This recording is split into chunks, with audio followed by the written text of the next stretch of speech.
আসসালামু আলাইকুম ওয়া রাহমাতুল্লাহি ওয়া বারাকাতুহু। প্রিয় এনায়েত প্রবাসী সকলে কেমন আছেন? সবাইকে জানাই ঈদুল ফিতরের শুভেচ্ছা। তাকাব্বালাল্লাহু মিন্না ওয়া মিনকুম। নাহমাদুহু ওয়া নুসাল্লি আলা রাসূলিহিল কারীম। আম্মা বা'দ ফাআউযু বিল্লাহি মিনাশ শাইতানির রাজীম। বিসমিল্লাহির রাহমানির রাহিম। إن عدة الشهور عند الله 12 شهرا في كتاب الله يوم خلق السماوات والأرض صدقت يا رب العالمين। শুকরিয়া জ্ঞাপন করছি সে আল্লাহ সুবহানাহু ওয়া তাআলার দরবারে যে আল্লাহ তাআলা আমাদের একটি মাস পরে এই সুন্দর ঈদুল ফিতরের জামাতে সুস্থতার নিয়ামত দান করে, যে আল্লাহ তাআলা আমাদেরকে দরুদ পাঠাই মানবতার মুক্তির দিশারি সাইয়্যিদুল আম্বিয়া দু জাহানের বাদশার উপরে ভক্তি মহাব্বত শ্রদ্ধা সহকারে সকলে জোরে সরে বলছি সাল্লাল্লাহু আলাইহি ওয়াসাল্লাম। মুআজ্জাজ হাজিরিন, উলামায়ে কিরাম, আপনারা দেরি করে আসেন সেজন্য কথা বলতে পারেন না। যাই হোক, আমি মাত্র দুইটা বিষয় নিয়ে কথা বলবো। তার শুরুতে একটা কথা বলি, এখানে যেই কথা বলুক নিঃসন্দেহে কোরআন সুন্নাহর আলোকেই কথা বলবে। কথা বলেন ঠিক কিনা? তা কোরআন সুরার আলোকে যখন কথা বলে যেই বলুক, তখন আমাদের কাজ কি? চুপ থেকে মনোযোগ সহকারে শ্রবণ করা। কথা বলেন ঠিক কিনা?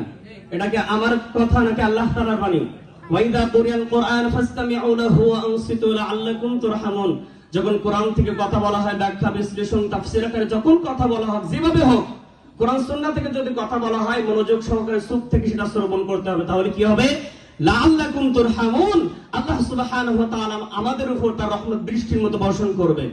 এখন কোরআন সুন্নাহ থেকে কথা বলা হবে, এই সময় কি আপনার আমার কর্তব্য সেটাও বললাম। এখন আপনি মানবেন কি মানবেন না, নাও দ্য ডিসিশন ইজ ইয়োর। এখন সিদ্ধান্ত আপনার। Please attention. যাই হোক, আমি দুইটা বিষয় নিয়ে কথা বলবো। তার প্রথম যে বিষয় সেটা হলো রমজানের শিক্ষা। রমজান থেকে যে শিক্ষা গ্রহণ করলাম, এটা আমরা যেন আমাদের প্র্যাকটিক্যাল লাইফে বাস্তবায়ন করতে পারি। আমাদের ইবাদত গুলো শুধুমাত্র যেন রমজান কেন্দ্রিক না হয়ে যায়। নামাজ কি শুধুমাত্র রমজানের জন্য ফরজ? কথা বলেন। তা ঠিক যেমন ভাবে আমরা নামাজ থেকে আর রমজান থেকে যেমন ভাবে শিক্ষা গ্রহণ করলাম, আদার্স যত পাপাচার আছে নিজেদেরকে যেভাবে কন্ট্রোল করলাম, বাকি 11টা মাস যেন আমরা এভাবে নিজেদেরকে কন্ট্রোল করতে পারি। এটা হলো আমার প্রথম বিষয়। রমজানের শিক্ষা যেন আমরা আমাদের প্র্যাকটিক্যাল লাইফে আমল করতে পারি। বলি আল্লাহুম্মা আমিন। দ্বিতীয় যে বিষয়টা আমি কথা বলতে চাই সেটা হলো, আমি আমার খুতবার শুরুতেই সূরাতুত তাওবা 36 নম্বর আয়াতে কারিমা তেলাওয়াত করেছি।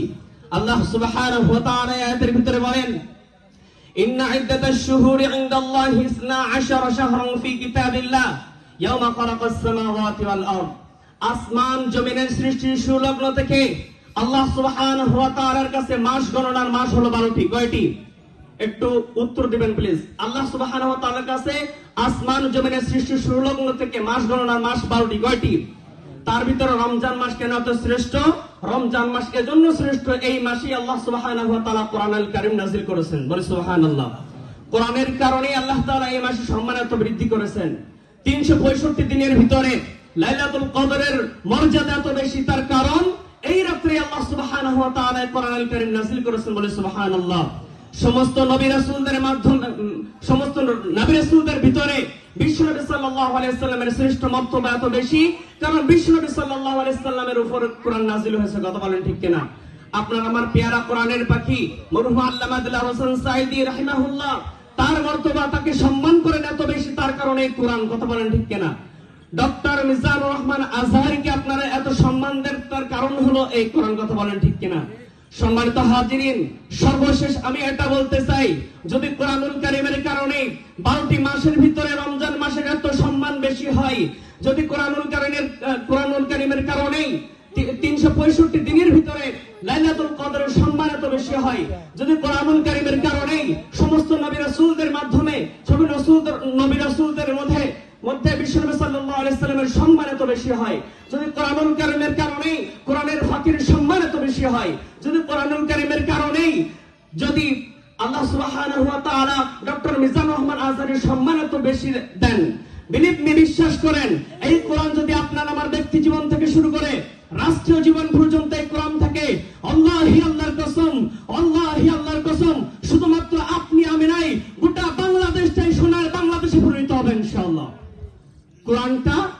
আপনার আমার ব্যক্তি জীবন থেকে রাষ্ট্রীয় জীবন পর্যন্ত যদি থাকে। যাই হোক, যে কথাগুলো বললাম, প্রথমে আল্লাহ সুবহানাহু ওয়া তাআলা আমাকে পাশাপাশি আপনাদের সবাইকে এই কথার উপর আমল করার তৌফিক দান করুন। সকলে ফিলিস্তিনি মাজলুমদের জন্য দোয়া করবেন।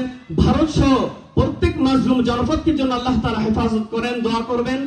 পরিশেষে প্রিয় মাতৃভূমি বাংলাদেশকে জন্য আল্লাহ তাআলা হেফাজত করেন, সেজন্য দোয়া করবেন। আর সর্বোপরি আমি আপনাদেরই সন্তান, আমার জন্য অন্তর থেকে দোয়া করবেন। আল্লাহ পাক রব্বুল আলামিন যেন অহংকার একজন কোরআনের দায়ী হিসেবে, কোরআনের নির্ভীক সৈনিক হিসেবে কবুল করেন। ওয়া মা তাওফীক ইল্লা বিল্লাহ। আসসালামু আলাইকুম ওয়া রাহমাতুল্লাহ।